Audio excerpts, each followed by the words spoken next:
بسم اللہ الرحمن الرحیم۔ السلام علیکم ورحمۃ اللہ وبرکاتہ۔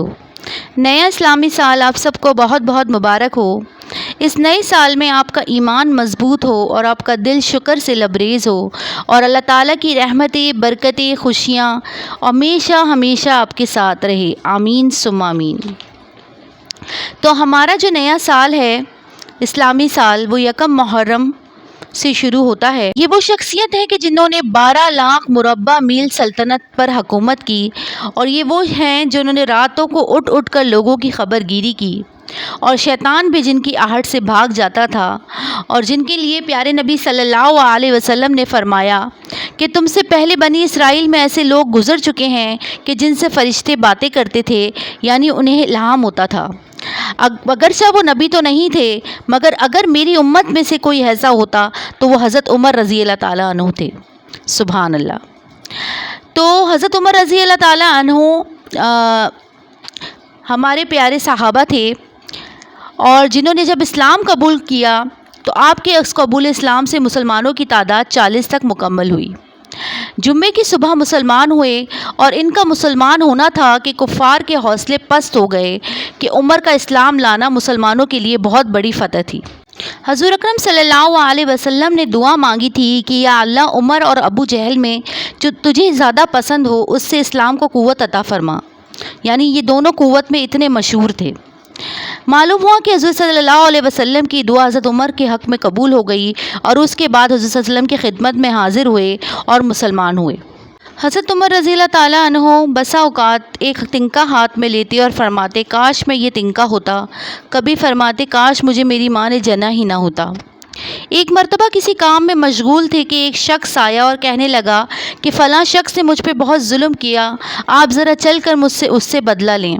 آپ نے ایک درہ مار دیا کہ جب میں اس کام کے لیے بیٹھا ہوتا ہوں تو تم آ جاتے ہو، جب میں دوسرے کاموں میں لگا ہوتا ہوں تو تم نہیں آتے اور کہتے ہو بدلہ دلواؤ۔ وہ شخص چلا گیا۔ آپ نے آدمی کو بھیج کر اس کو بلوایا اور درہ دے کر اس کو فرمایا کہ اب اس کا بدلہ لے لو۔ اس نے عرض کی میں نے اللہ کے واسطے معاف کر دیا۔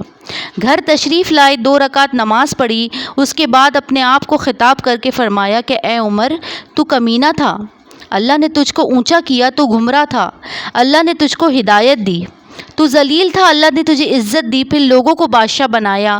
اب اگر ایک شخص آ کر تجھ سے مدد مانگتا ہے کہ اس کے ظلم کا تو بدلہ دلوائے تو اس کو مارتا ہے، کل قیامت کے دن اپنے رب کو کیا جواب دے گا؟ بڑی دیر تک اپنے آپ کو ملامت کرتے رہے۔ ایک مرتبہ حضرت اسلم کہتے ہیں کہ میں نے ایک مرتبہ حضرت عمر کے ساتھ ہرہ کی طرف جا رہا تھا کہ ایک جگہ آگ جلتی ہوئی جنگل میں نظر آئی۔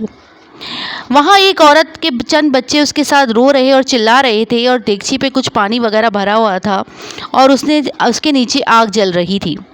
انہوں نے سلام کیا اور یہ بچے پوچھا کہ کیوں رو رہے ہیں؟ عورت نے کہا کہ پانی بھر کے ان کو تسلی دے رہی ہوں، امیر المومنین عمر کا اور میرا اللہ کا یہی فیصلہ ہے کہ میری اس تنگی کی خبر نہیں لیتے۔ حضرت عمر رونے لگے اور فرمایا کہ اللہ تجھ پر رحم کرے، بھلا عمر کو تیرے حال کی کیا خبر؟ کہنے لگی کہ وہ ہمارے امیر بنے ہیں اور ہمارے حال کی خبر بھی نہیں رکھتے۔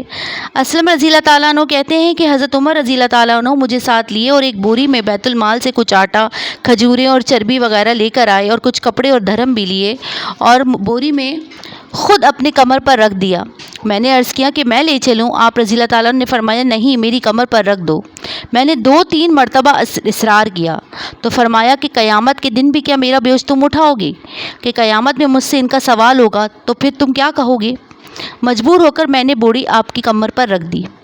آپ نہایت تیزی سے ساتھ تشریف لے گئے، ان کے لیے کھانا خود بنایا اپنے ہاتھوں سے، آپ کی داڑھی سے دھواں نکلتا ہوا میں خود دیکھتا رہا۔ سبحان اللہ۔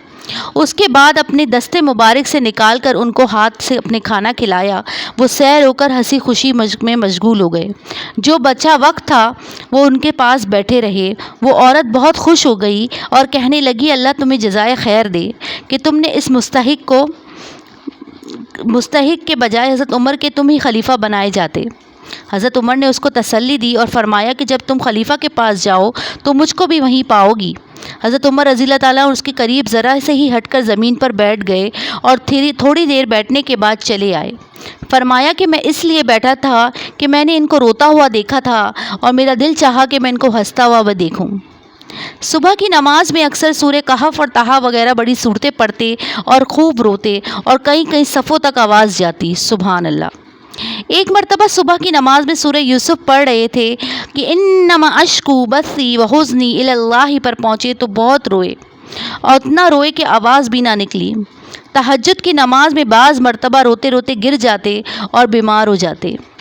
یہ ہے اللہ کا خوف اس شخص کو جس کا نام بڑے بڑے نامور بادشاہ ڈرتے ہیں، جن سے کانپتے ہیں۔ آج بھی 14 برس کے زمانے تک اس کا دبدبہ ہوا مانا جاتا ہے۔ آج بھی کوئی بادشاہ نہیں، کوئی حاکم نہیں، کوئی معمولی سا امیر ہی اپنی رعایا کے ساتھ ایسا برتاؤ کرے۔ اللہ اکبر۔ حضرت ابوبکر صدیق فرماتے ہیں کہ زمین پر حضرت عمر رضی اللہ تعالیٰ عنہ سے زیادہ مجھے کوئی عزیز نہیں۔ حضرت علی رضی اللہ تعالیٰ عنہ فرماتے ہیں کہ صالحین کا ذکر کرتے وقت حضرت عمر رضی اللہ تعالیٰ عنہ کو مت بھولو۔ حضرت عمر رضی اللہ تعالیٰ عنہ کا خود کے قول ہیں کہ جو آدمی زیادہ ہنستا ہے اس کا روب کم ہوتا ہے، جو مذاق زیادہ کرتا ہے لوگ اس کو بہت ہلکا اور بے حیثیت سمجھتے ہیں۔ تو آج ہم نے حضرت عمر رضی اللہ تعالیٰ عنہ کے بارے میں بات کی۔ تو یہ یکم محرم حضرت عمر رضی اللہ تعالیٰ عنہ کی شہادت کا دن ہے۔ اللہ تعالیٰ ہمیں حضرت عمر رضی اللہ تعالیٰ عنہ کی سیرت طیبہ پر چلنے کی توفیق عطا فرمائے۔ آمین ثم آمین۔ جزاک اللہ۔